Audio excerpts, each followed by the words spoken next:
In this particular discussion, we are going to try to make several additions to our original text, which we think will convey some new dimensions of meaning to our basic problem. In the first place, as we all realize, ancient philosophy and science derived a great deal of symbolical knowledge and insight from the study of the human body. In the function of the body itself, man was presented with an immediate and intimate mystery. And for the most part, this mystery has not been solved, even with our increasing scientific knowledge. We are able to examine the body in greater detail than ever before. We are able to understand its functions more accurately than was ever possible to ancient man. Yet the essential mysteries of the body remain, and we are still searching for those major keys by which perhaps not only can we solve bodily mysteries, but by the knowledge thus gained extend ourselves into universal mysteries. For it was long held that if we could ever understand man, we would have a key to all things that exist, inasmuch as man is bound to all other things, is derived from all other things, and in the course and extent of his existence, he moves through all states and conditions, and finds available within himself all instruments necessary for his continuing existence, growth, and unfoldment through all the states of nature, both physical and metaphysical. Realizing to some measure, therefore, the thoughtfulness that man dedicated to this mystery of the body, we can also be aware of the natural and inevitable functioning of the human mind. Man, searching for answers, uses a kind of symbolic methodology. Having discovered some small law operating somewhere, he seeks to extend it as a greater law operating elsewhere or everywhere. Thus our concepts of cosmogony are studies of things not visible to our sensory perceptions. These involve a process of analogy by which we apply things seen to things unseen, principles recognized to principles sought for in the unfoldment of universal life. The Kabbalists conceived of man, therefore, as the little universe, and the universe as the grand man, attempting to indicate that the processes operating in the human body operate in a larger scale in space, and that all space can be traced in the mysteries of man himself. This concept not only dominated the thinking of early Western mysticism, but is part of our spiritual heritage from Asia. For the same contemplations have everywhere existed, and all our religions, philosophies, and sciences were originally influenced by these concepts of analogy. That in many instances these older analogies were correct, we now know. Other discoveries of antiquity remain uncertain to us. They may be right, they may not be right. In some few things we believe that we have corrected the errors of the past, that certain mistakes were made, but we are not too sure that our corrections are correct, and we may still have to go further. And the tendency of this further consideration has been to bring us back to the most original and ancient findings. Thus there seems to be in man a faculty of truth perception, of truth realization, and that which man can actually reason out, prove to be reasonable. Later generations will probably prove to be factual. For reason is an instrument of fact-finding, just as surely as any technical instrument or mechanical device of the modern laboratory. It is natural that the spine, which is a sort of column supporting the entire structure of the human body, that the spine should be early considered, that a great deal of symbolism should arise in connection with it, and that ancient man, studying the human body, should recognize that in this spinal column was a very vital and important element of man's corporeal nature. That in mysterious way this spinal column was a kind of magic wand, a rod, a staff, upon which the body was required or naturally inclined to lean. It was also that by means of which man's upright posture was assured. And it was interesting to recognize that this tall column of bones should support upon its upper end the mystery of the skull, that part of man which seemed to be like a heavenly globe standing upon the height of a column in a strange wilderness of physical tissue and structure. Therefore, the spine as the supporting instrument, uniting the various sections of the body, seemed to bring into some common pattern the three principal parts of the human torso, so that the body itself, with the exception of its extremities, was, so to say, held together or brought into a pattern or harmony by means of this monumental structure of bones, flexible, magnificent in its formation, serpent-like in its flexibility, and yet withal a firm and enduring support, capable of sustaining the various processes of the body with wonderful exactness, precision, and reasonable comfort.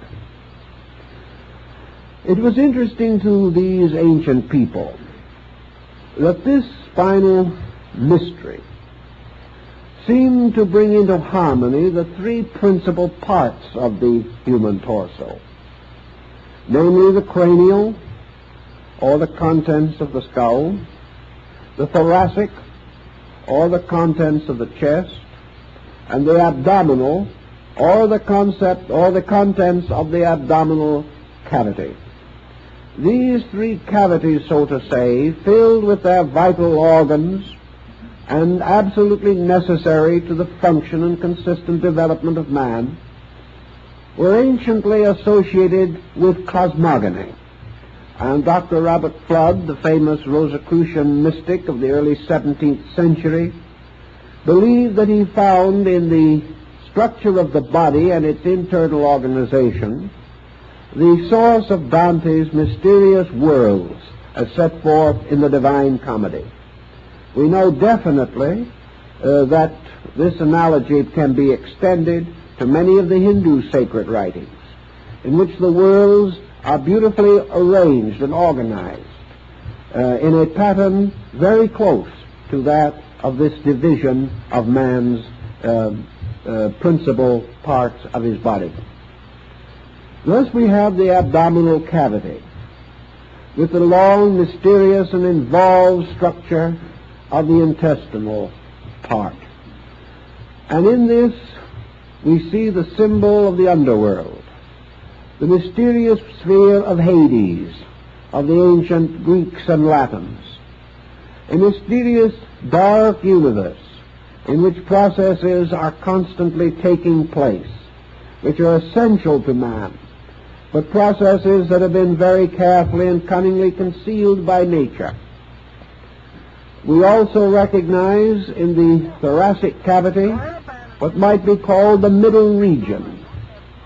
And in this middle region, the heart seems to reign supreme over the mystery of life. And far above, supported upon the slender column of the neck, we find the skull with its contents, the wonders of the brain, and of this mysterious upper world. And we find in Hindu philosophy that the spinal cord seems to be essentially the Ganges River, which arises in the head of Shiva, arising in the brain, arising in the midst of all those convolutions which are called the caves of Ganga, where the rishi or the holy men sit in eternal meditation, being symbolical of the brain processes and functions. And that this river then flows downward like a river of life, and that this river becomes a distributor of nerve impulse and nerve instinct to all parts of the body, keeping it alive, so that this spine with its brain above seems to resemble an inverted plant, a kind of bulb with its growth descending from the brain and extending throughout the body.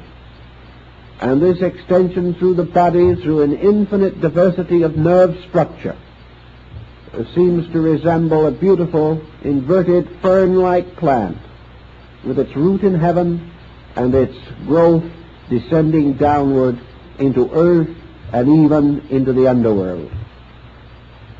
The ancients furthermore recognized in this spinal column with its content a kind of ladder, the kind of ladder upon which Jacob saw the angels ascending and descending. The number of its original segments, counting those that are now more or less brought together and ossified together, would be 33, which is indeed the number of years that David ruled in Jerusalem, the years of the life of Christ, and a number that has been sacred for a long time among the secret societies of Europe and America. This number 33 is a fabulous number in symbolism, and there seems to be no reason to doubt that its original significance was related to the study of the spine, for that in some way the spine became a symbolic equivalent of this number, and the principles and energies associated with the number likewise cannot be denied. In Egypt, under the name of the tape column, or the mysterious symbol of the pole or axis of things, the spine was also highly venerated. It was held that it was like a column, the roots of which were in the underworld, and the upper part extending higher to carry upon its upper end the celestial globe, the globe of the brain. And to more or less carry on this symbol, we note that early anatomists have made constant use of the old symbolism in naming various parts of the body, and also, to a degree, various parts of the brain and spinal system. We know that they have called, for instance, the upper vertebra of the spine the Atlas, and it is this Atlas, the giant of Greek mythology, who carries the heavens upon his shoulders. This heaven world being in truth representative of the cranial sphere. Thus the ancients divided man as they divided nature into heaven, earth, and hell, into three great parts: a superior universe above, represented by the brain; an inferior universe below, represented by the abdominal cavity; and between these two, the world of mortals, or the human world, in the midst of which, upon the mighty mountain of the diaphragm, was the temple of the heart. All of these symbols we find in the Eddas and sagas of Scandinavia, in the Kalevala of Finland, in the Buddhist mysticism of China and Japan. We find it in the Greek and the Egyptian. We find it in the Brahmanic and Hindu mysteries of the world mountain. All of these different elements of symbolism seem to derive very closely from the study of the human body. Now, in the course of this study and in the development of it, the problem of the relationship of the nervous system to the great economy of life took on the greatest meaning to ancient man. The nervous system to the primitive people of the world seemed to be a kind of middle ground between the two great life-giving systems, the arterial and the venous blood systems. The arterial system was therefore regarded as supreme and held to be the first and greatest power of things. For by this system, life itself was distributed into the body. The nervous system became a kind of symbol, therefore, of the intellectual or psychic life of man. And the venous system became symbol of the mortal or physical life of man. Thus, spirit, soul, and body were represented by these systems. And of these systems, the soul or psychic body was given the area of the brain, because, as Buddhism later so well clarified, the entire mental life of man originates in a kind of intellectual complex. And the machinery for this complex, called the machine of the six senses, is localized or centered in the brain.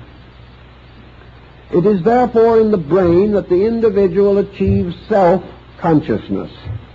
It is in the heart that he participates of universal consciousness.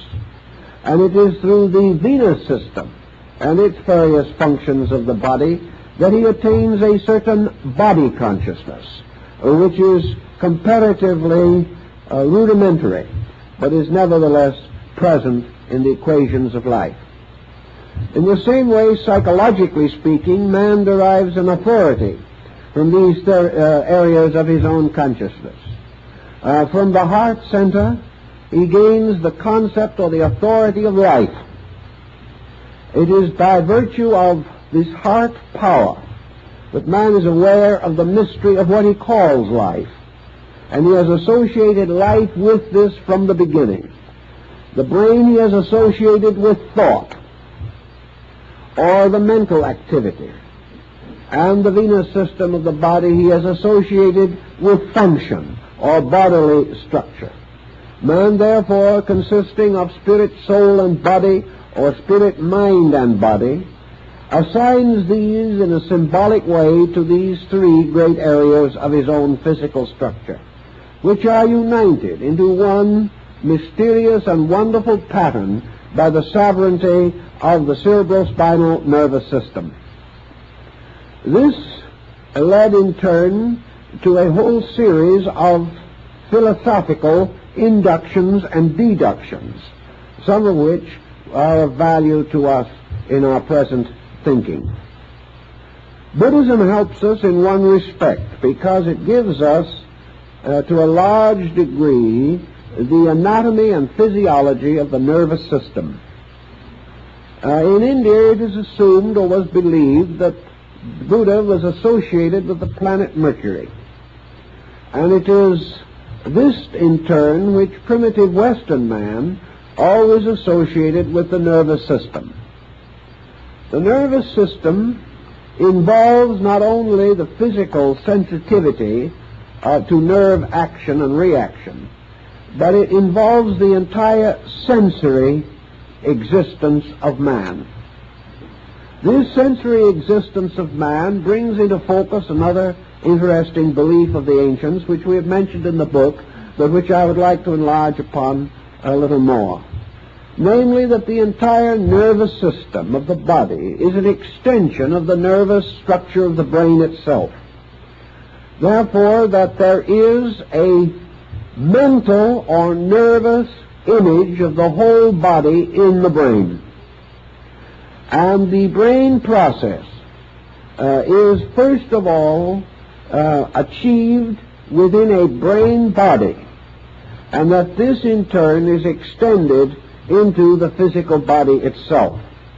In other words, there is an archetypal man in the brain. There is an archetypal mental being in the mind itself. And man's mental life is lived in the mind, not in the body. It is only by an extension, a series of reflexes, a process of induction, that the mental life of the individual is communicated to the body itself. The instruments by means of which this communication may be achieved are the two branches of the nervous system, the cerebral, spinal, and the autonomic. These become the instruments for the extension of man's mental life into body. But man's mental life is essentially lived in the mind. And it is in this mental life, lived in the mind, that we have the root of practically all of the individuality factors which we consider to make up Manas, the man, the thinker. The ancients, therefore, explained that there was a microcosm of the whole physical body in the brain, that the brain was itself androgynous. The generation occurs in the process of thought just as it occurs in the process of the reproduction of bodies. That the entire process of the brain function is therefore a primary motion or movement of cell life and of structure by the presence of mental energy or mental archetypal pattern. Now let's try to see if we can make this just a little simpler so that we will know more about what we are working with at this stage of our problem. Let us assume, for example, that consciousness per se is located in the heart. Consciousness of itself is not manifested. Consciousness is the life-ness in a thing. Consciousness is, as its primary manifestation, merely produces the state of existence. This state of existence is perhaps less purely appreciated in man than in other creatures that exist. But consciousness is, in its true sense, an essence or a nature of being itself, a nature not self-knowing, not self-understanding, as we term these things, but conscious because of a factor which we say is the factor of immediate action. In other words, there is no delay or no drag in the process of the function of consciousness. Consciousness is unconditioned. It is unlimited and unrestricted. Therefore, it does not have to manifest in a conditioned way. And an unconditioned manifestation of consciousness is pure life. A life in which all of the elements of conditioned existence exist, but are not present. In life, condition exists in its own root, or essential substance or seed, but not in a conditioned state.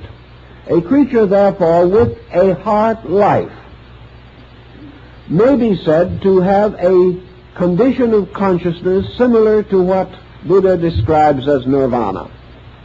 It is the extinction of all particular or all attribute functioning. It is merely the state of being.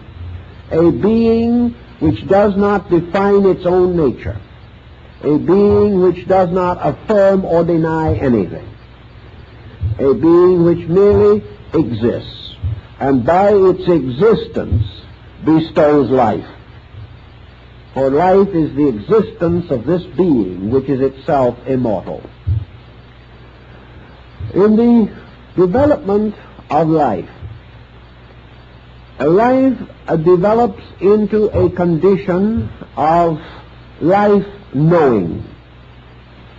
That which exists of its own nature cannot be known by itself. It becomes known, therefore, through aspects or extensions of itself. It becomes known, appreciated, or sensed because it causes to emerge from itself certain conditions of life or states of life. And in man, the primary condition by means of which life becomes capable of the knowledge of itself is man's mental focus. So the mind becomes that part of being, or that part of the development of a creature, in which that creature becomes aware of its own life. Primarily, therefore, it is life awareness. And this life awareness is called the first reflex of being. It is called the process by means of which being becomes a being. Being becomes self-knowing, and through extension becomes capable of knowing that which is not its immediate or primary self. So consciousness in the sense of egoism, consciousness in the sense of self-consciousness, arises in the mental structure. And this mental structure achieves to the state of self-consciousness by a series of experiences, which are referred to in Eastern philosophy as graspings, or orientations. As a person dizzy reaches out for support to something that is strong and stable, so in its confusion, mind reaches out for supports.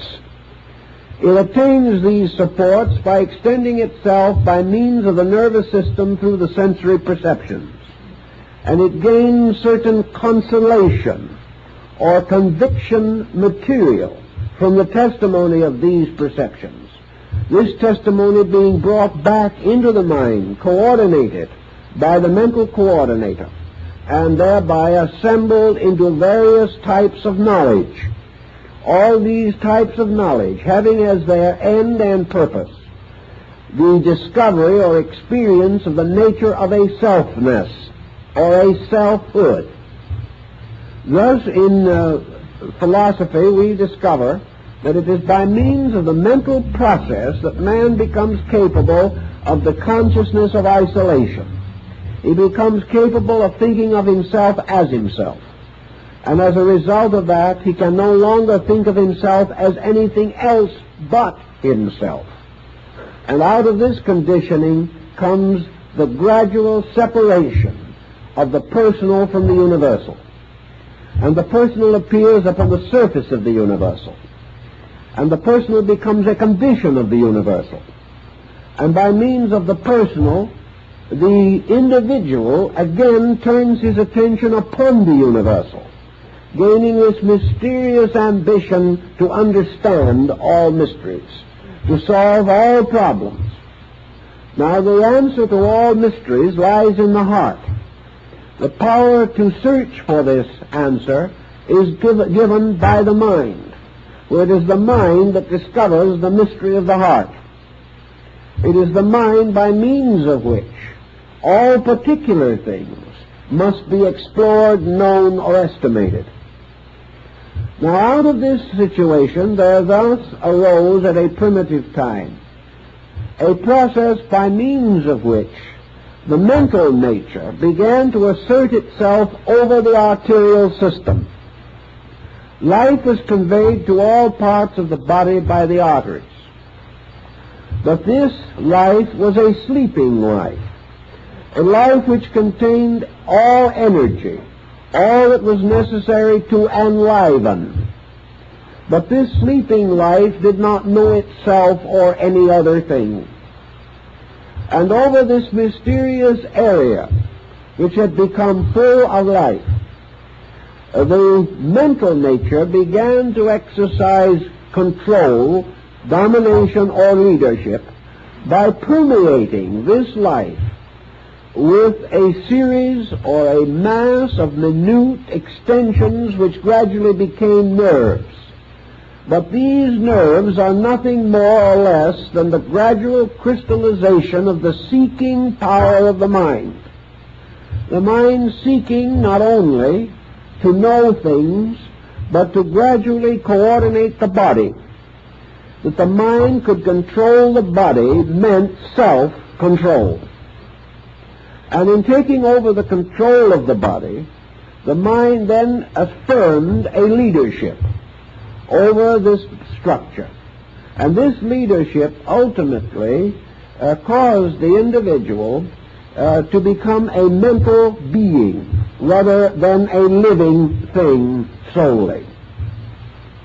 This mental being then assumed the control or leadership of all the processes of the body, causing these processes to unfold, causing the evolutionary concept to take over, because it was mind controlling matter that equaled growth.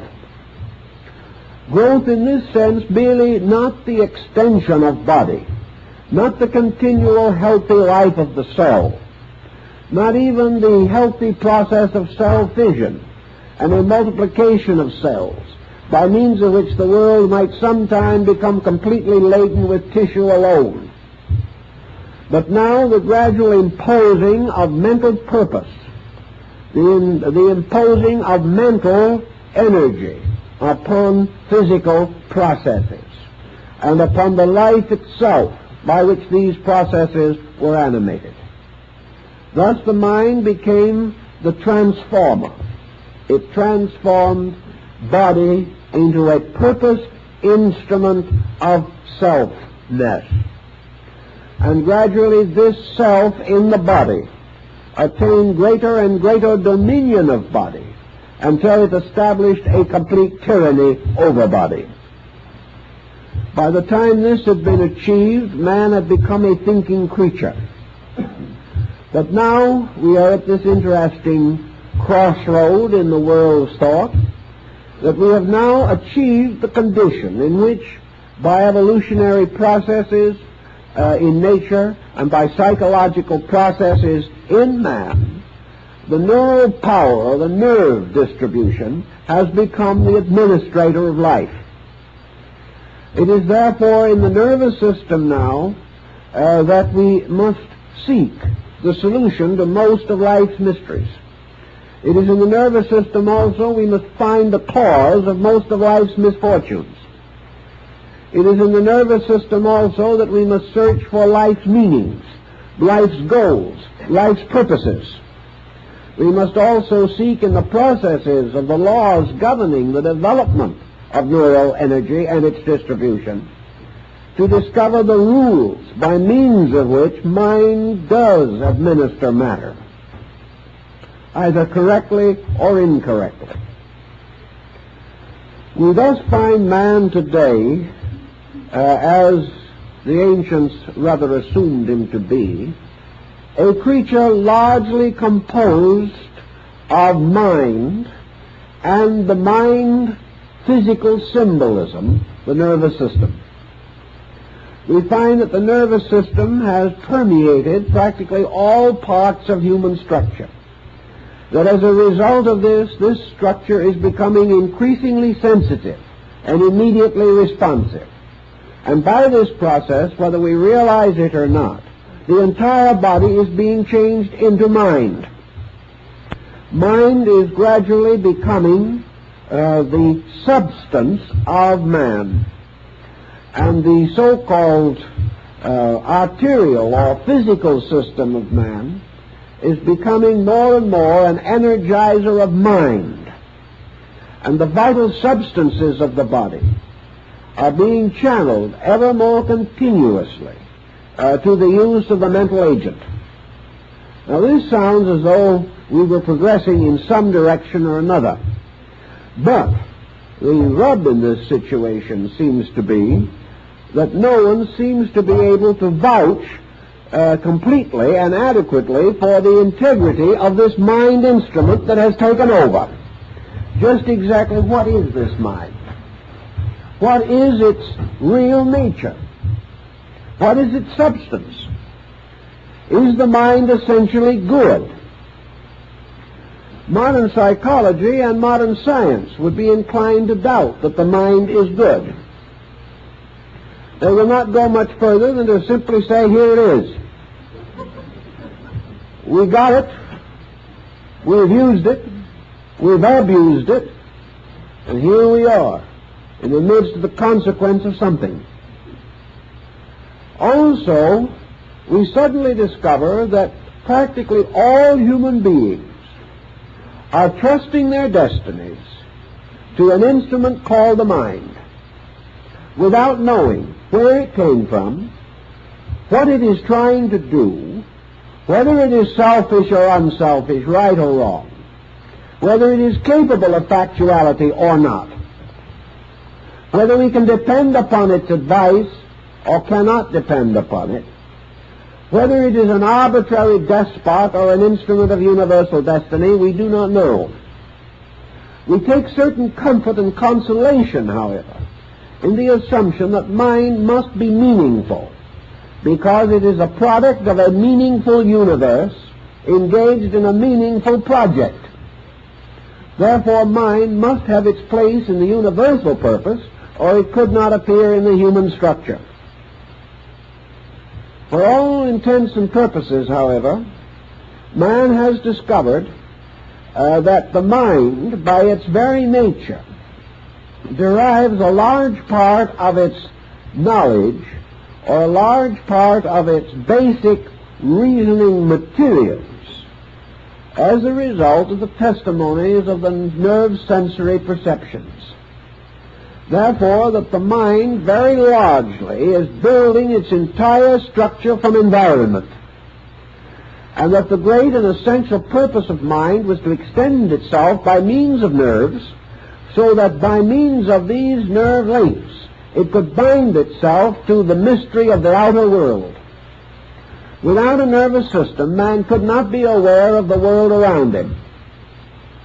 Therefore, the nervous system has given him the tremendous instrument of contact with phenomena, contact with all the innumerable diversities of activities with which we have gradually become familiar.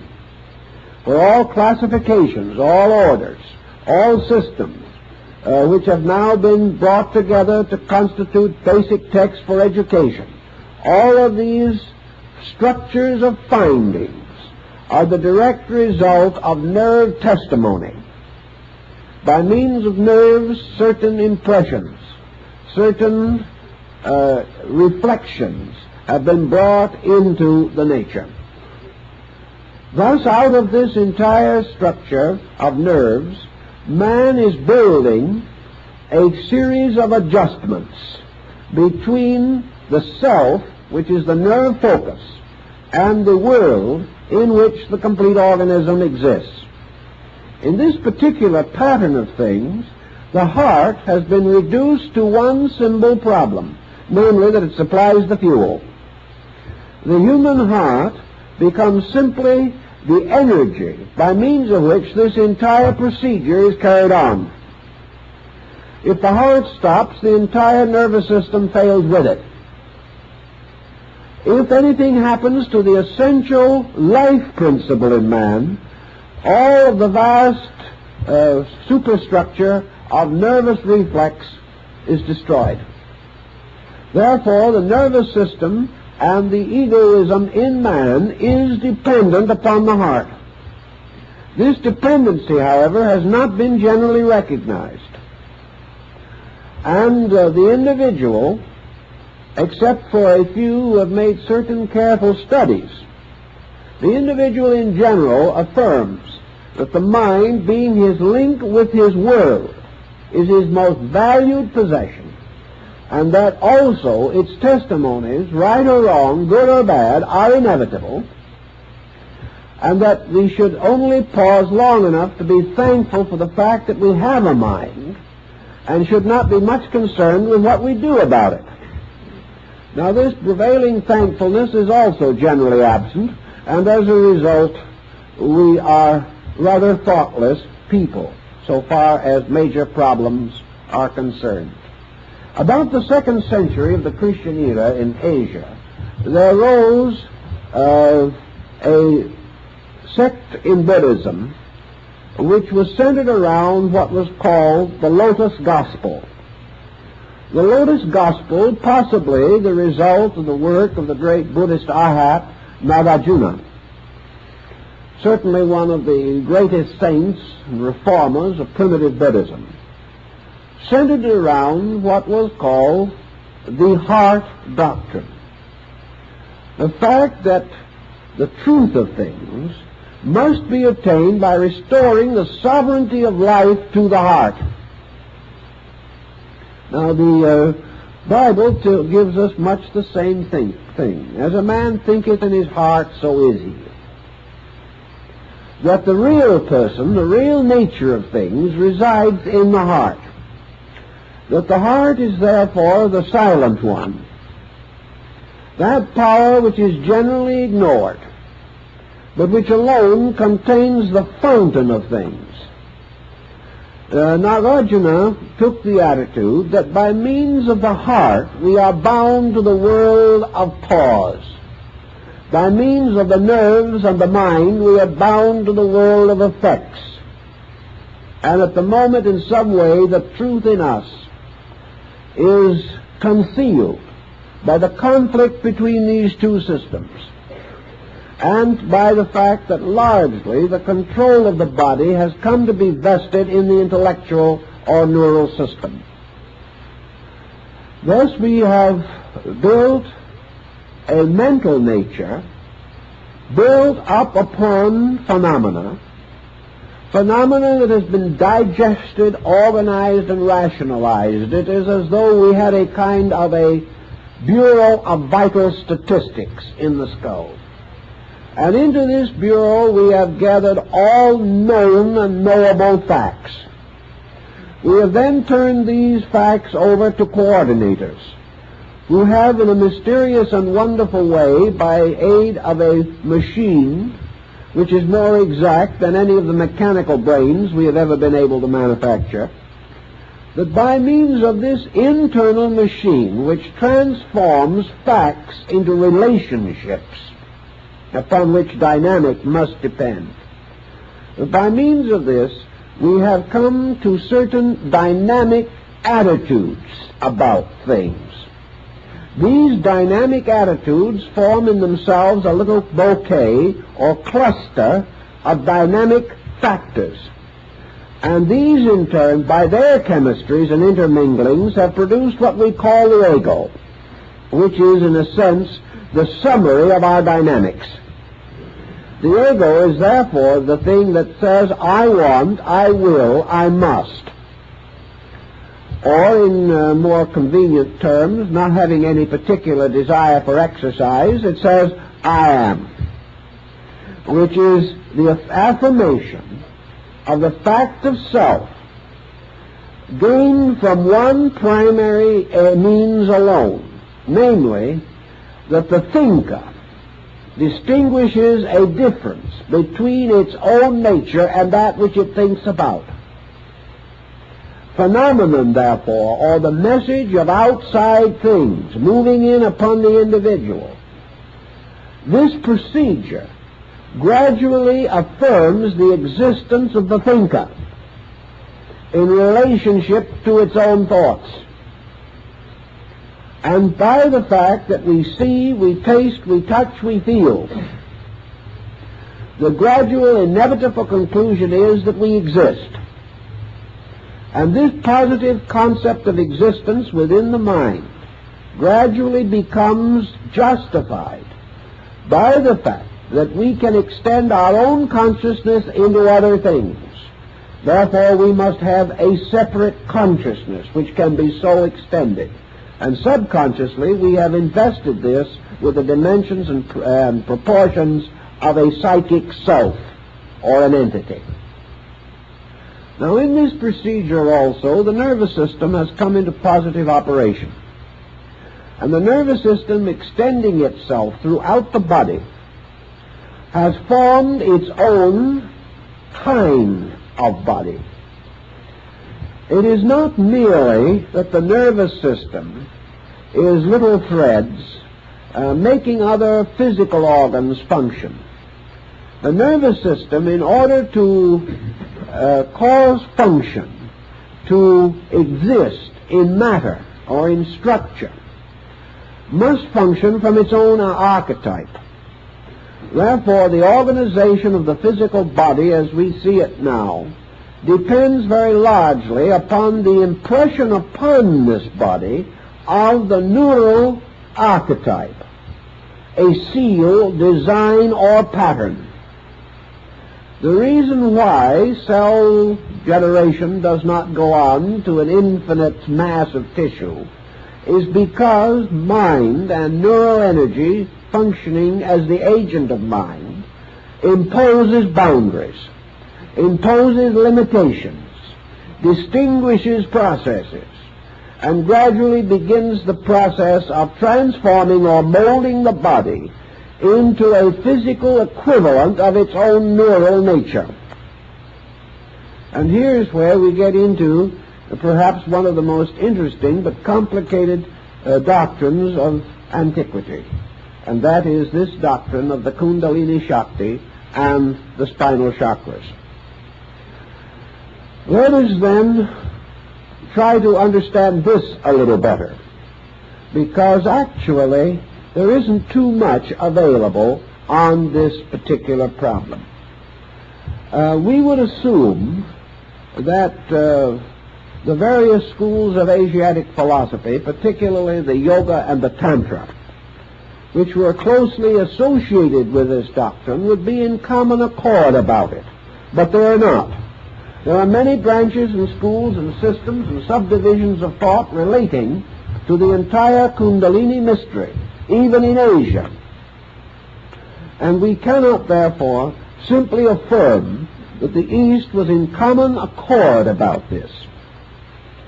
The East was, however, in common accord for the most part on one subject, namely that in some way the heart must be brought back into dominion over the neural system. But how this was to be accomplished is not too clearly set forth, even in the most valid texts relating to this subject. Now, most of you have read something concerning the yogic ideas about the spinal chakras.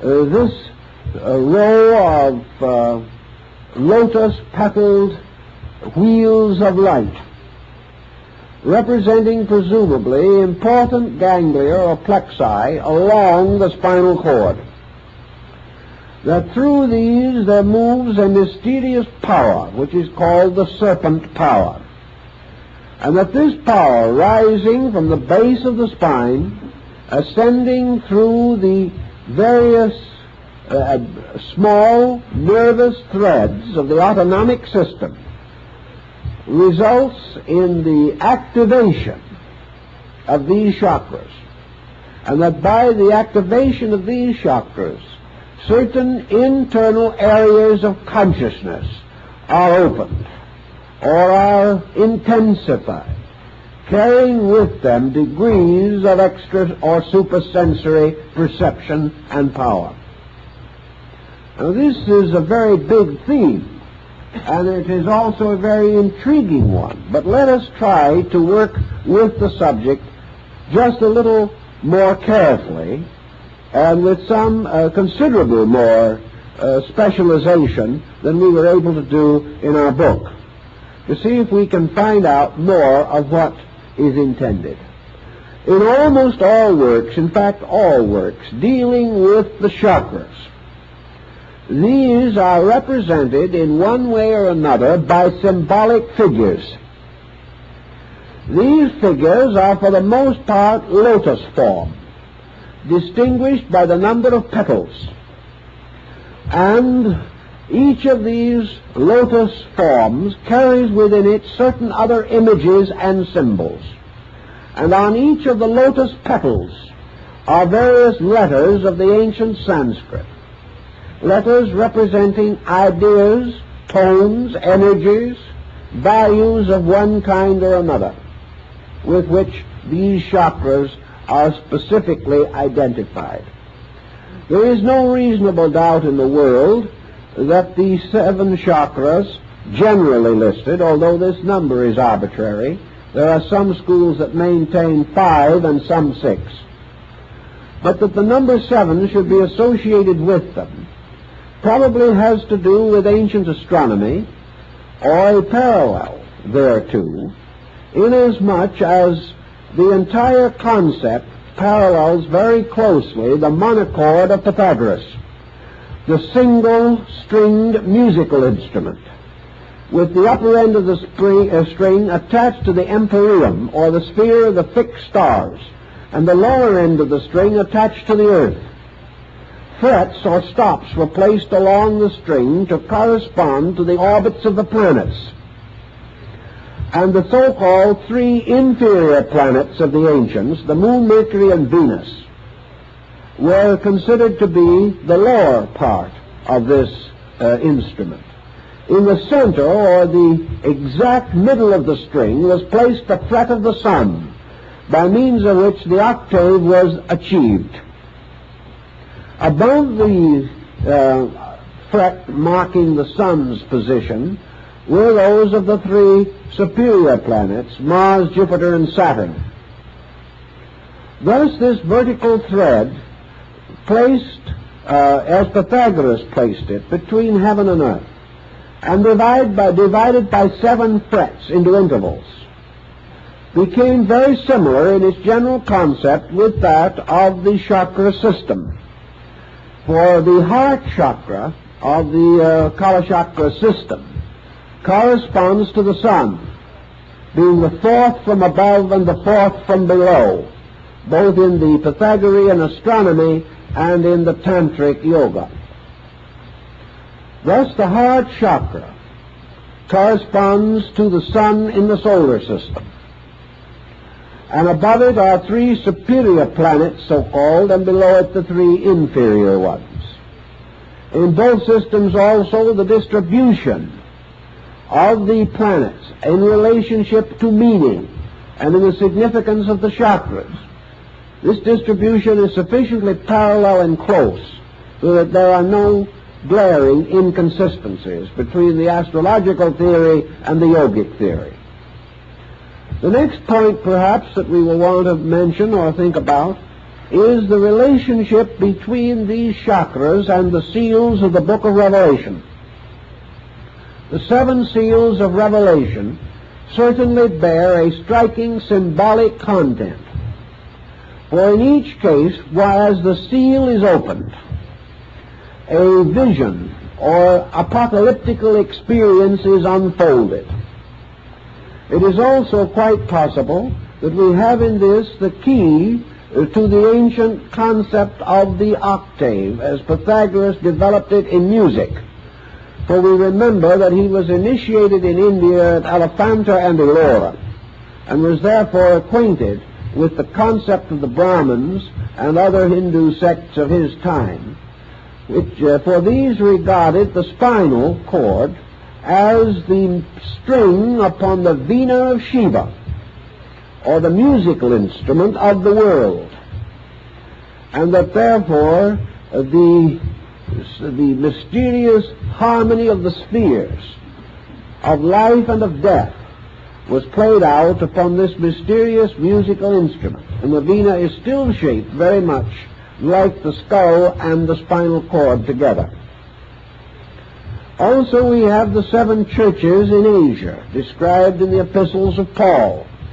And we have a series of septenaries, the 7 days of creation, the 7 primary elements of the alchemical transmutation, the 7 metals and the 7 priceless gems.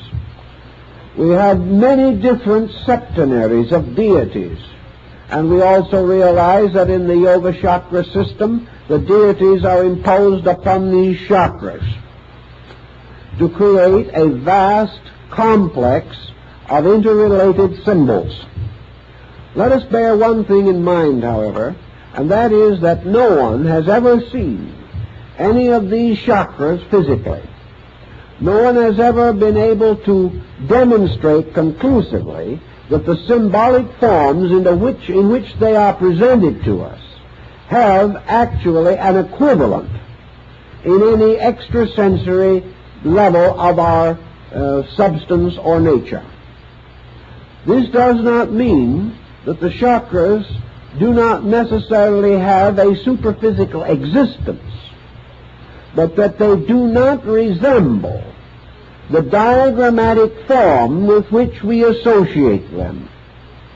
In other words, it is not possible for us to see these lotus flowers as lotus flowers. It is not possible for us to count their petals and find a letter of the Sanskrit alphabet on each one of them.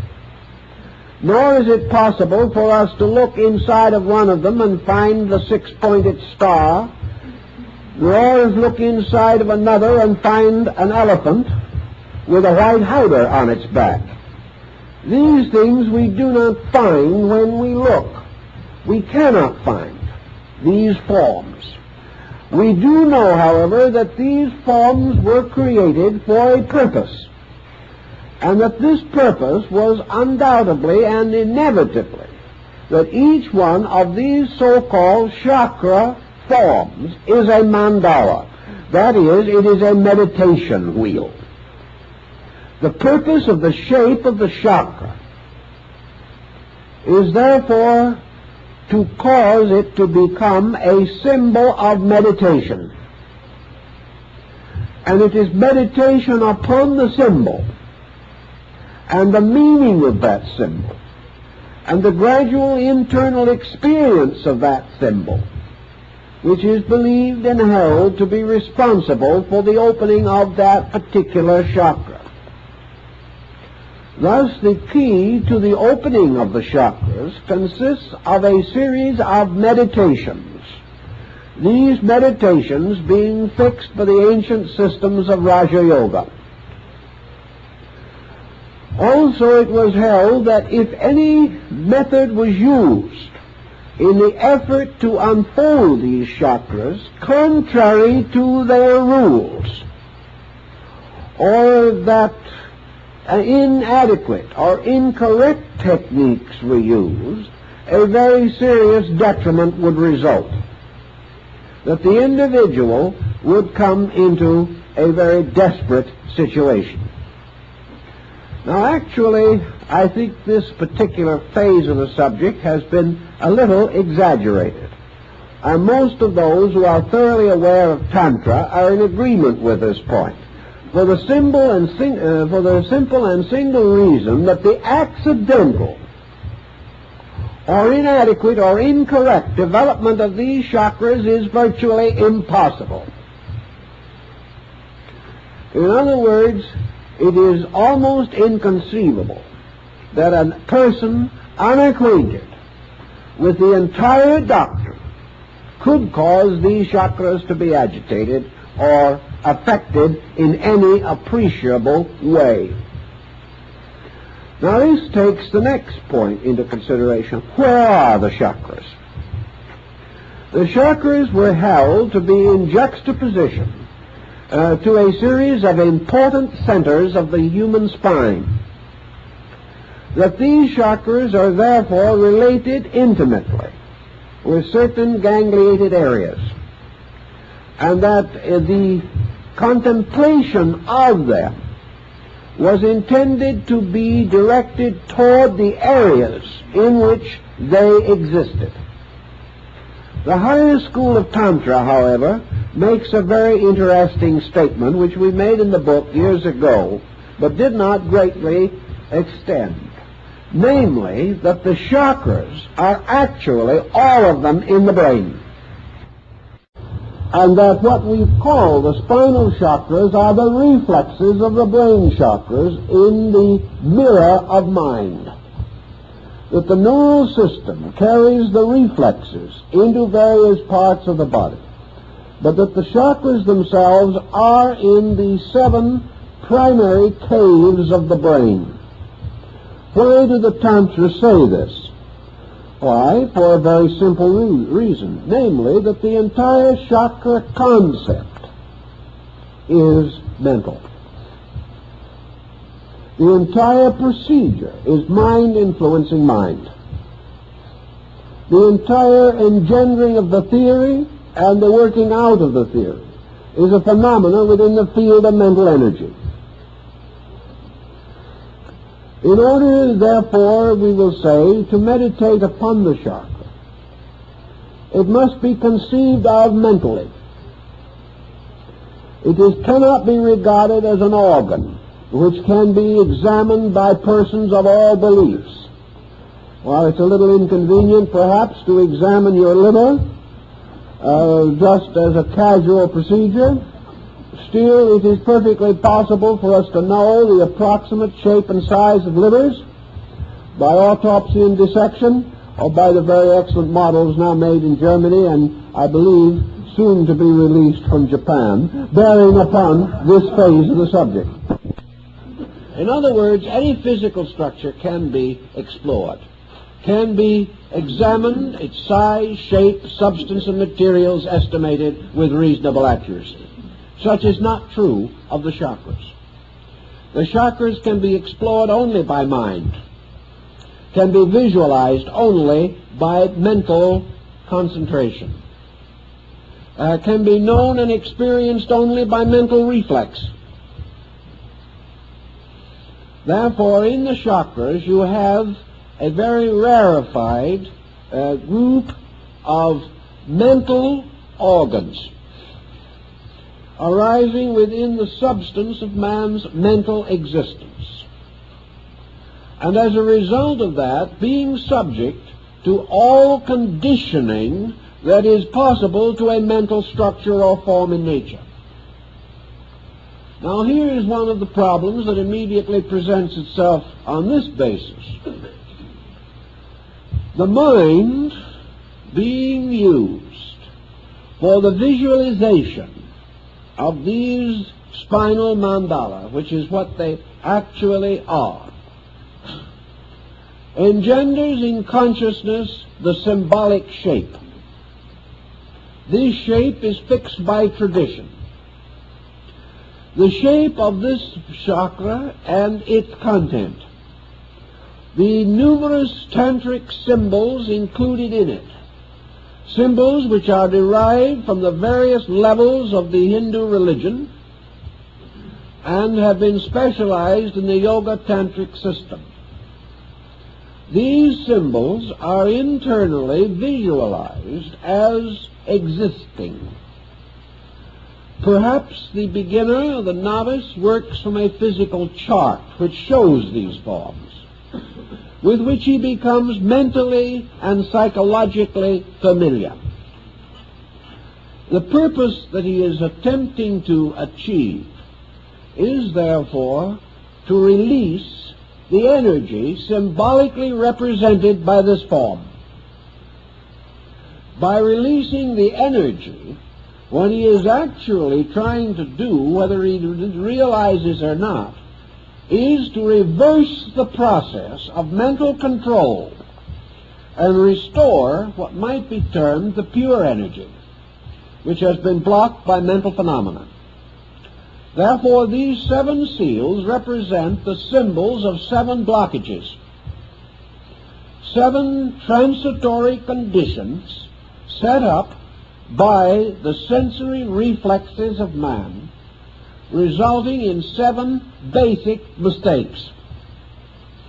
These 7 basic mistakes stand between the individual and the, we will say, the intimate, immediate realization of the life power of the heart. To overcome these, therefore, he must overcome the instruments of phenomena which he has set up. He is therefore actually attempting to lead the life energy out of the subterranean region in which it has become involved, carry it back again to its own true and proper nature by dissolving one by one the fixations of mind by which this energy is held imprisoned, or is held in a highly specialized process. To do this, of course, the Tantra process must achieve the victory of right use over wrong use. That is its primary function. Therefore, the processes of the 7 so-called steps must be redeemed from false use. True use must be established. True use must come through realization. And here, within the structure of mind, we find a contrary system established by means of which mind gradually overcomes itself. It is all part of the same process, inasmuch as your yogic system must end in samadhi. It must end in the Buddhist nirvana. It must end in the total release of true consciousness from the ego fixation. This is represented in the Eastern system by the final victory of Atman, the universal, the one which alone is real, and man's ability to achieve union, which is the true meaning of the word yoga. Union with the infinite, union with that which is unconditioned. Therefore, it is not right to assume that the chakras can be anything more nor less than the 7 steps for attaining victory over illusion. Now, as 7 steps for attaining victory, man attains the victory by attaining victory over the symbolism of the chakra itself. He gains his victory by mastering these wheels. Now, the word chakra actually means a whirling wheel. Now, the whirling wheel, which is sometimes shown balanced or poised upon the finger point of the god Vishnu, this wheel is a reminder of the Tantra that these centers are in constant motion. All of these chakras should be represented as spinning violently, and the direction in which they spin is of the greatest importance, because in each case victory consists in a reversal of the direction. This is very significant as we proceed. But why do these chakras always appear or seem to be spinning? The answer is that in the condition of man, all of the so-called aspects of mental energy are in constant motion. There is no stability in the mental energy. It is continually in movement. It is continually in conflict. It is continually contradicting itself. And these chakras represent conditions which are constantly in alternation within their own structure, like the wheel of fortune that goes round, and where it stops nobody knows. It is the same as the ancient wheel of fortune represented in Egypt and in Greece and in medieval mythology, which later appeared also upon the tarot cards or the tarot deck. The wheel in which 4 figures are fastened to the rim, and as one figure falls, another rises. And when that figure in turn falls, the one that was low rises again. It is this endless turning of the wheel, the turning of the Buddhist prayer wheel, the turning constantly of the alternation of the nidanas, or the conditions of existence, constantly spinning. All conditions, therefore, spin upon the axis of illusion, and there can be no permanence, reality, or fixedness in them. The purpose of the concept seems to lie in the fact that in the 7 states of mental existence represented by the chakras, there can be no fixedness. There can be nothing that is truly so, nothing that is inevitably not so, nothing that is finally good, nothing that is ultimately bad. These are only sequences of conditions. And the conditions themselves are what are called dependencies. Each condition is dependent upon the previous for its own existence, and that which is subsequent is dependent upon that which precedes it. Thus the wheel goes continuously, and in all of the chakra areas, the motion of the wheel was the ancient symbol of instability. That everything is movable in the universe except the axis. The mysterious, invisible center upon which the wheel turns alone is immovable. And in the Kala Chakra system, the axis of the wheel is actually the heart.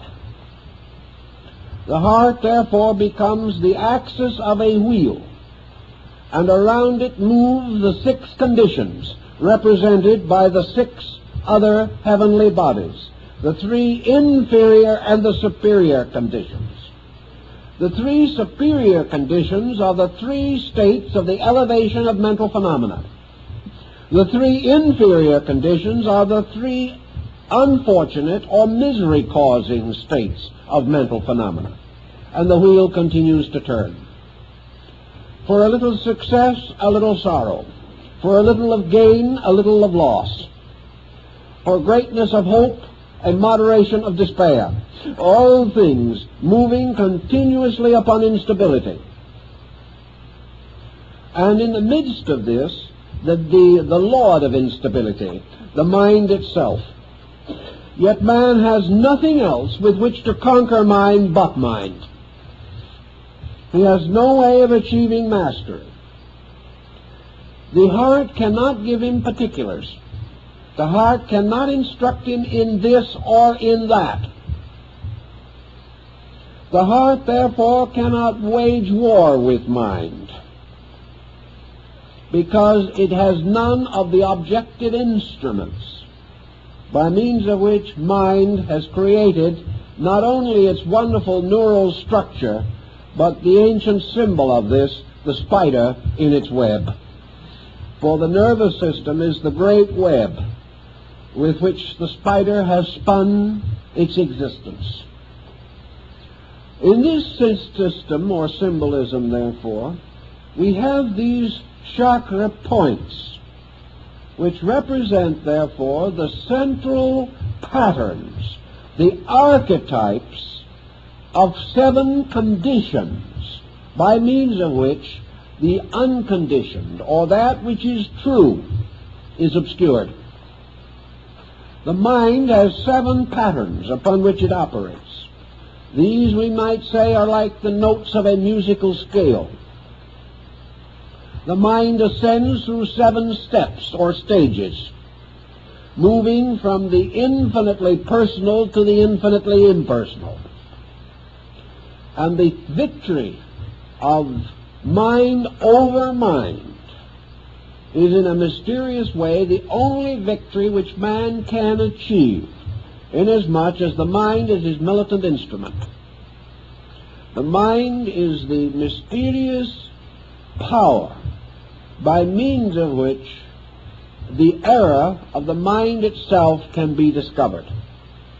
Thus, as the mind has been shown to produce logic, to destroy that which is illogical, mind has produced reason to overcome that which is unreasonable, always remembering that the mind also generated the illogical, which it later had to correct, and also was the source of the unreasonable, over which it ultimately had to gain a victory. And always remembering that the reasonable of today will probably be the unreasonable of tomorrow, and that no degree of mental attainment which man can achieve can be other than the victory of a new mind over an old one, or the victory of today's thinking over yesterday's thinking. The mind can therefore battle only itself. It can have a victory only over itself. It can make a fool of nothing but itself. And actually, It is the only power that we have by means of which man can lead himself out of the maze of mind. And the old mystics, being well aware of this fact, then created a rather stable pattern to lure the mind away from its own negations, to conquer step by step the primary fallacies of the mind, to achieve ultimately the overcoming of the ultimate fallacy of the mind, which is the fallacy of selfness. This in itself must lead then to that which is beyond self, and that is the Atman, or the reconstruction of man's relationship to the concept of self, so that self is no longer the personal being, but the universal being, and that allegiance is transferred from the will of the individual to the silent will of space itself. As we know that the end of yoga is union through liberation, we can only safely assume that the steps of yoga are steps toward liberation by the mind overcoming its own previous fixations, these fixations being due largely to the symbolic testimony of the senses.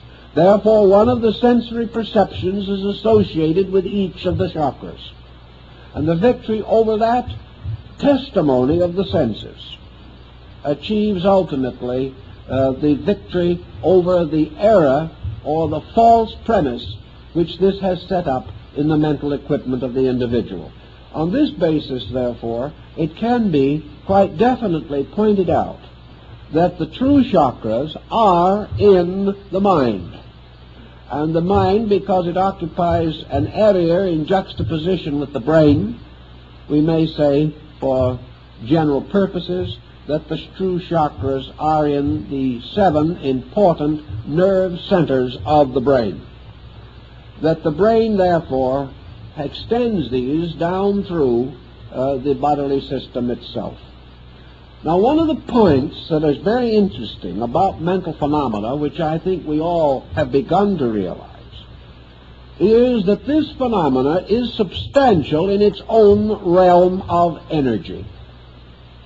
We can see this mysterious fur-like nervous emanation which comes around the body of man, so that also inwardly, when seen from the level of neural vitality, the whole body is a glowing network of nerves.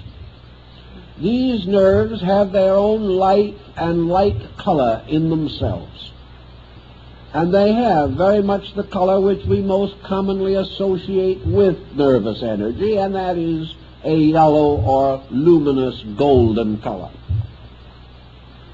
Seen, therefore, from the level of nervous energy itself, by extrasensory perception, the entire body is a glowing mass of this yellow light. Now, the sensory perceptions arose from the structure of organs. The arterial structure of organs became, in turn, the archetype for the neural structure of sensory perceptions.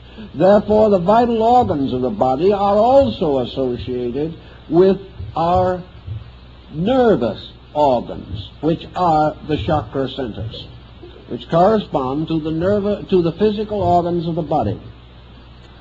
Thus, as the nervous complex develops, as the individual becomes more and more involved in the development of his highly structured nervous system, we perceive a structural development within the nervous nature itself. And we find emerging in the nerve field of the human body, when seen as luminosity, that there are these so-called 7 fountains of constantly pulsing nerve energy, and that these 7 fountains represent the principal divisions into which nerve energy can be divided.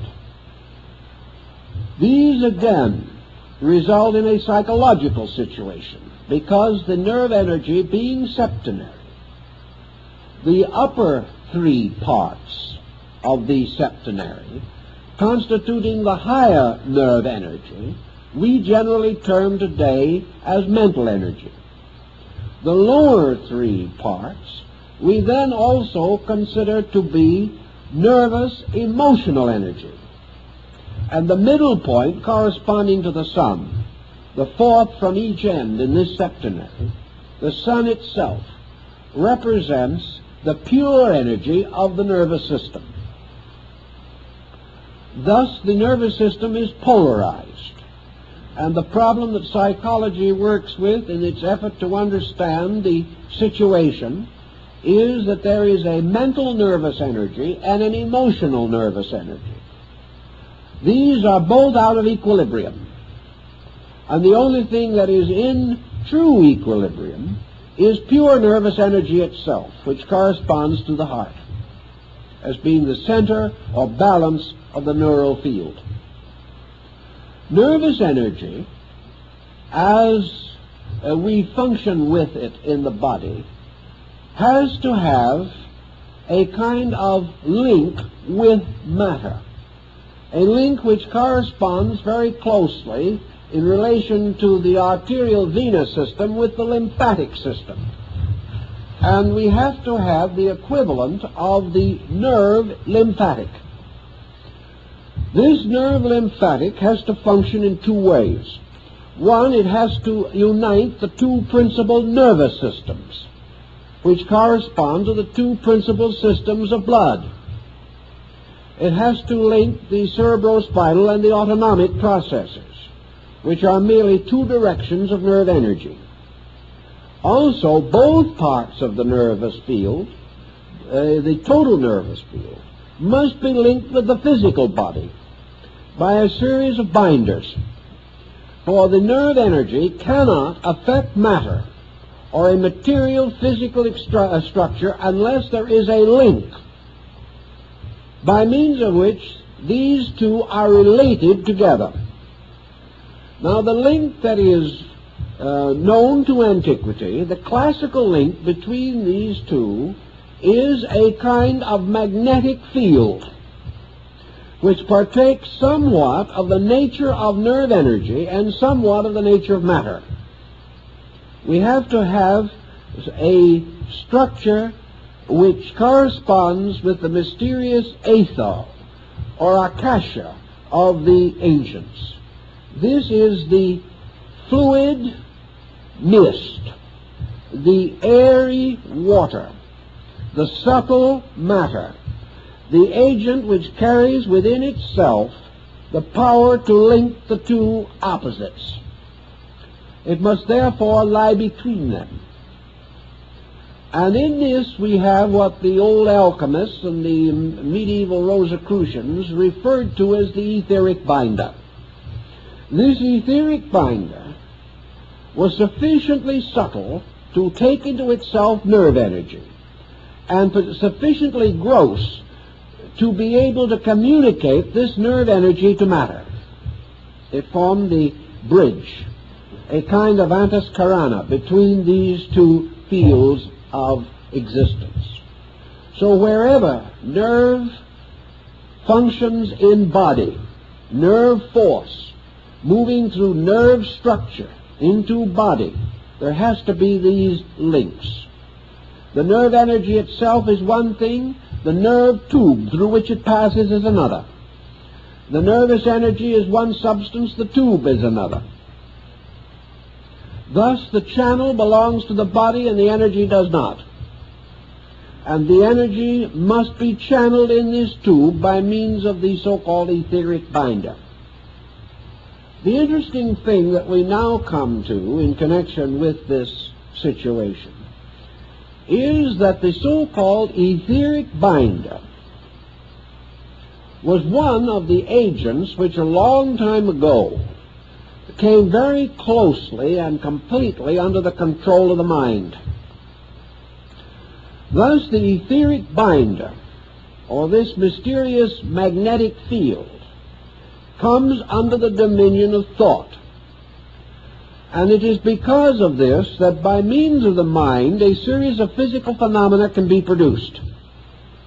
As for example, if you have the skill and the understanding, you can cause patches of color to appear on any part of the body by sending mental energy there by direct effort.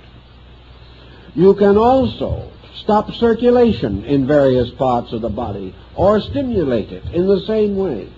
And if you are gifted as a magnetic healer, you may be able to send sufficient of your own magnetic energy into another body to break up congestion or to stimulate function. These processes are carried by mental intensity. And always this energy moves according to volition, according to the activating, guiding power of the agent, which in this case is man. In this same field also, we find the area of imagination. For we know that anything which the mind conjures up, nervous etheric energy can formulate into patterns or designs, so that we may create visual images. We may create symbols within our own psychic neural structure. We may also, therefore, develop the power to create various forms, and later develop the faculties to see what we have created. Every intensity of human emotion creates mathematical, geometrical, vibratory forms. Some have called these thought forms. But whatever we may want to say, every emotion and every thought has a number, a color, a form, and a sound. And we cannot escape this, no matter how hard we try. So that our thoughts become mental things. And of the mental things with which our thoughts become involved, there are perhaps none more difficult for us to live with than the products of our own negative thinking. Because in this process of negative thinking, we are working in a wonder world of mental energy. These emotion thought forms which we generate, we obviously generate within the mental nature. Therefore, these forms, whether they be mental or emotional thought forms, actually are generated within the mind itself. But because of our very natural processes of mind, we project them, just as the mind projects the chakras. And as a result of that, these forms, these thought entities, can be seen as something separate from ourselves, although they have no substance except in ourselves. We can project them. Just as, for example, there is a phase of psychology in which we can project an image from within the subconscious and project it objectively as a visual form, and see this image as distinct and apart from ourselves. This is one type of ghost, the ghost being a reverse perception from within ourselves, projecting itself in such a way that its image is recorded in the brain at the same time that visual image of places or a place is recorded, so that we may be standing in a room which is properly recorded and sees also standing in that room a person who is not there, because the person has been imposed within the mind upon the thing actually seen by the sensory perception. Now this, further to our purpose at the moment, simply means that if any person deeply concerned with problems such as yoga and tantra develops a certain type of mental intensification, they can cause the symbolic, diagrammatic forms of these chakras to be created in the mind. These forms can then be visualized in relationship to the body. And it is perfectly conceivable that the individual could see, as a result of the imagination moving ether, which is a reflecting medium, can actually see in the body any of the processes which are described in yoga. The thing you must realize, however, is that he has created them out of his own thinking. This does not mean that the yoga processes are not true, but it does mean that these processes are not necessarily identical with our expectancy about them. And the thing we see is in terms of our expectancy, because it is created by ourselves. Now, the practical side of this, and there is always a practical side to these problems, is that an individual can come, and many have come to me, who are in a rather terrible state of mind. They had taken a half a dozen lessons in yoga from an outstanding exponent who disappeared soon after and was not seen again. And as a result of this procedure, these individuals were beginning to have strange symptoms.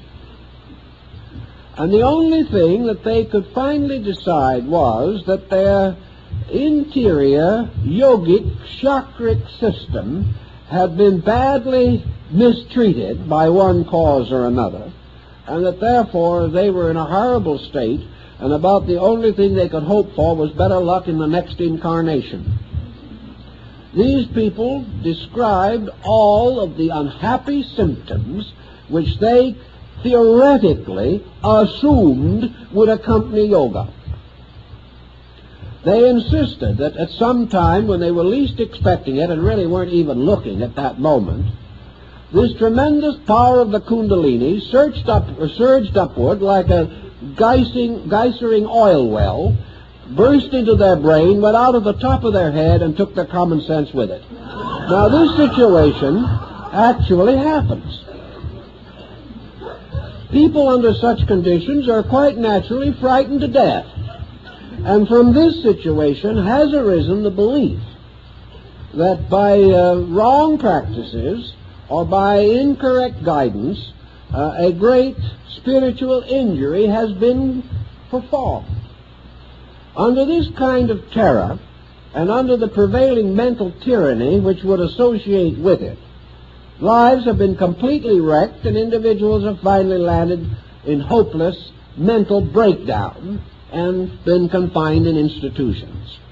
Actually, the chakras were not touched, moved, or involved, because nobody could actually create the condition which was described as a result of 6 lessons or 66 lessons. The actual moving of this peculiar psychic agent is so profound and involved a problem that the individual who was in trouble could not even have approached the beginning of it.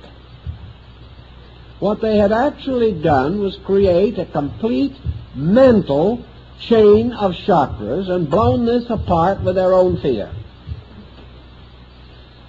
Now, this type of thing can happen, does happen, and another individual, incidentally, with a little psychic vision, might appear to see what they have seen, and they can get confirmation, because their own thought form has set up these etheric thought patterns, which can be seen by another person.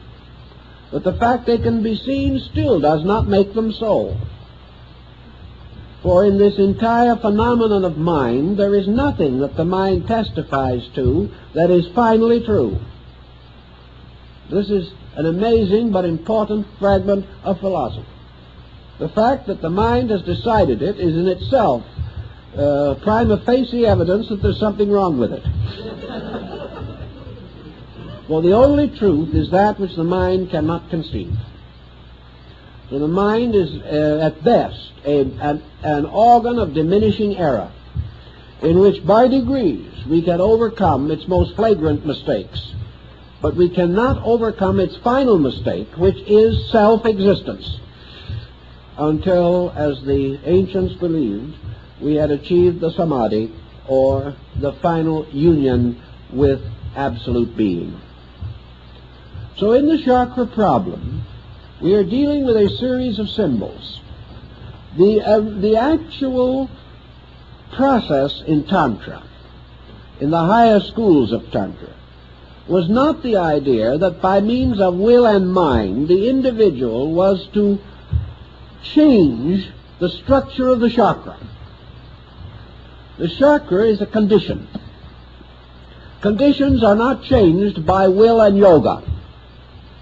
Conditions are changed essentially by a kind of gradual transformation of value.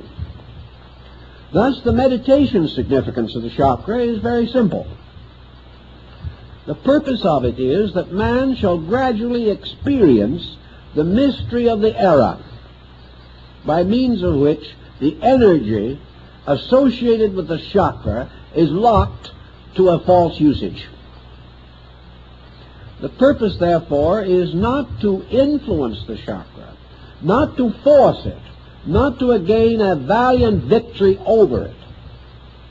The purpose of the meditation is to remove the error related to it.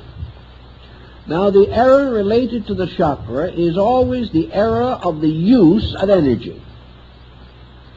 The chakra represents a pattern which has a true purpose and a false purpose. While it is negatively bound to the network of the nervous body system, the chakra is not fulfilling its essential purpose. For each of the sensory perceptions has as its final purpose the mingling of itself with all others for the attainment of the process or achievement of illumination or cosmic consciousness.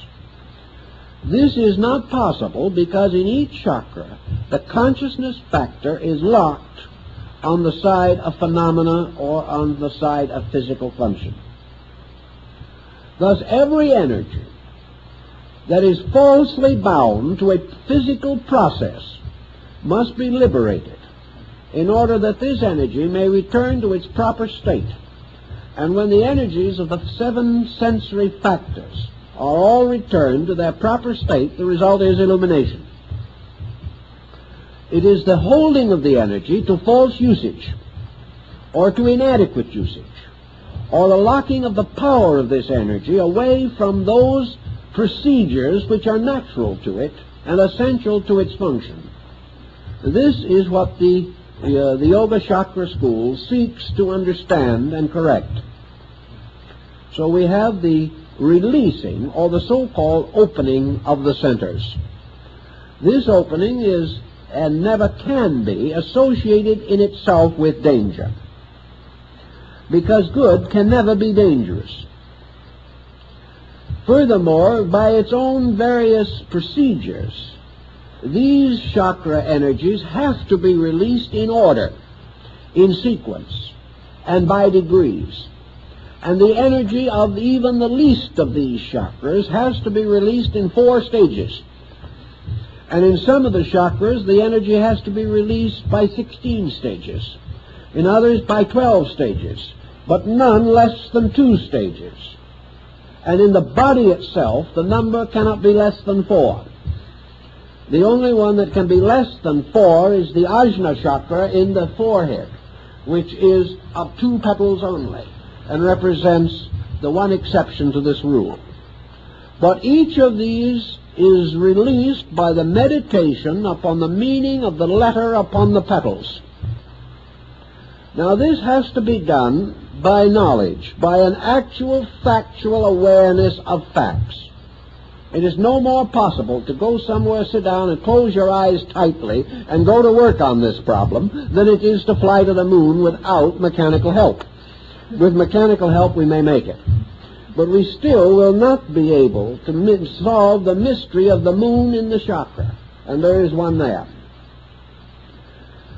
The answer to the situation, of course, lies in the relaxation of the uses of these energies as the individual gains equilibrium, freedom from excess. It is said that the petals open. In other words, the petals relax. Opening is relaxation. It is the assertion of the normal over the subnormal or the abnormal. In the case of man, these centers are originally represented as buds because they represent potentials of consciousness with the consciousness locked in them. By the quietude of consciousness, the Kundalini, which is the symbol in man of the ascending power of the pure volition of Atman. The Kundalini or Kundalini is therefore the tracing of the path of true growth, as opposed to all apparent or seeming growth. It is the gradual rising of the pure essence of consciousness through conditions to its final unconditioned release. It is the gradual unfolding of those creative powers in man which must finally have their final victory over the mental complex of idea sensation. So the achievement consists in the same way as the various steps in all the disciplines of religion. There is almost certainly an analogy also between the idea that man had that there were originally 7 important religions, and that these religions are in turn associated with the chakras. These religions probably stem from or are responsible for the concept of the 7 churches. There is no question that each of these religious systems is keyed primarily to a different key note, although the object of all is the object is always identical. The purpose of the religion is always a state of holiness. But each in its own way has a basic psychological concept as to how this is to be attained. There are religions of love, religions of service, religions of wisdom, religions of courage. There are religions which teach positive doctrines and others which seem to teach negative doctrines. And the ancients simply held that the great religions of the world were themselves, more or less, this symbol of the chakra chain, or as it's referred to by Sri Krishna in, I believe, the Uttara Gita, there is this idea of the one thread passing through the 7 beads. Now, the 7 beads can be the 7 chakras. The 7 beads can be the 7 religions. They can be the 7 races. They can be the 7 continents, the 7 forms of life, the species, the genera of all things. But wherever this septenary occurs, it finally tells us that the creative power itself, represented in Tantra by Shiva, that the creative power itself in meditation creates the 7 worlds from its own mental chakra centers, and that the creation is the setting in motion of the 7 wheels or chakras within the structure of universal mind. In this, the atmosphere gets rather thin, but at the same time, the symbolism is meaningful and I think has basic significance for us. That this septenary which we find in nature therefore always flows back into the sign and symbol of the great mendicant, and that is Shiva seated on the top of the mountains of Himavat, wearing the garment of ashes as the symbol of mendicancy, holding the tridenta, and with the river Ganga or Ganges pouring out of his head.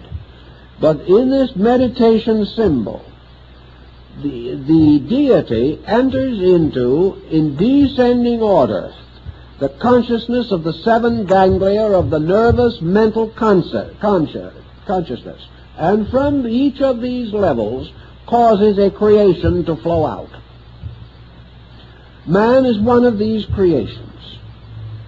Each form of nature repeats, therefore, in miniature, the procedures of the great mendicant. The same mendicant draws the universe back into itself again in the end of the great period of manifestation by reversing the visualizing process and causing the consciousness to ascend again through the seven conditions to the unconditioned. Thus, involution is the emergence of all these worlds coming forth out of the great chakra wheels of universal mind energy. Evolution is the reversal of the motion of the wheel and the gradual reabsorption of condition into the unconditioned on each level. Therefore, if we wish to take one of the chakras, let us, for instance, take the heart chakra, for example, which apparently is the chakra that was of the greatest significance in the Pure Land Gospel of Buddha. In this chakra, we have the concept, therefore, of the radiant power represented by the Buddha Amitabha, seated in the midst of this great lotus. And these deities are always lotus-throned, and these lotus thrones are the chakra in each case. But it's seated in the midst of this lotus throne, and the victory of the heart as a victorious fact over the illusion of desire, which is its negative fact. The victory of compassion over passion. The victory of love over desire. The victory of release over possessiveness. The victory of love over hate. The victory of all things in their own nature right, true or good, over their extensions or their misinterpretations or their confusions as a result of the impact of external phenomena. The victory in each case is the restoration of the simple fact of the thing.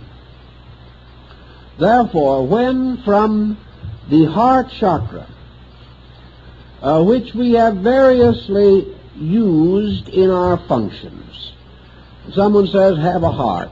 Someone else says, he's kind-hearted. Another individual says, his heart is in the right place. These are tremendously dynamic statements. We never could imagine the heart being anywhere else, but anyway, it sounds good. Psychologically, we are now referring to the goodness of the heart. When the simple fact of the goodness of the heart achieves victory over the compromises which we make of affection, regard, friendship, in the concourse of daily life, when the heart becomes the seat of goodness, and this goodness gains victory over the illusion of compromise, we may then say that the heart chakra opens. The discipline by which it is achieved may involve the recognition of the chakra, the recognition of the unfolding of it. But the discipline is meaningless unless it is accompanied by a series of transformations of conduct, by which in fact and in action man's understanding is transformed from selfishness to selflessness, from egoism to non-egoism, from personal to universal.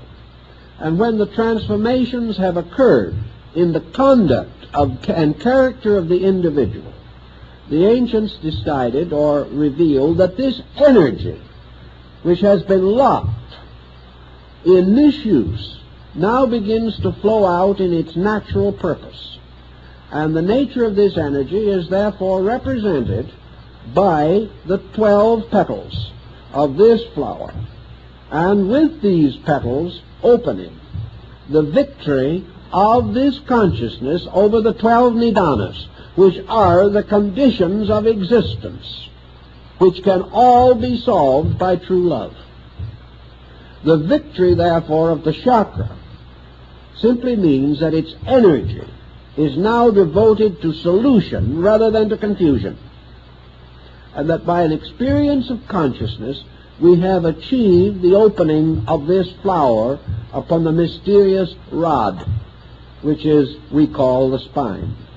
This is the symbol of the blossoming of the rod of Joseph, and in the Tannhäuser legend, the blossoming of the staff of the penitent who is forgiven because his rod blossoms. And the blossoming upon the staff is, of course, the symbol of repentance, but most of all it is the symbol of God's witness that this repentance is accepted, which simply means that the divine power is then moving through these blossoms in its own appointed way, and that pure consciousness is beginning to move out through the neural system, and that as a result of that, the nervous energy thus becomes a redeemed energy, and that which was the betrayer becomes the redeemer. And in the end, as the Persians say, Ormuz, the spirit of light, and Ahriman, the principle of darkness, are reconciled. And it is in the nervous field that good and evil, right and wrong, truth and error must make their great struggle and finally be reconciled, because good and evil are brothers. They are both derived from the same energy. They are both supported by the same energy. But enlightenment releases this energy from evil and dedicates it to good. The wheels reverse their motion, and the Dharma chakra, or the wheel of the law that is forever turning, turns towards redemption rather than toward embodiment and toward the Dharma of unfulfilled personal desire. This, I think, perhaps will give us a little different concept of this, perhaps a little nearer to the teachings of the great essential Tantra, before it was disfigured by various adulterations of belief. In other words, before the mind took it over and ruined it.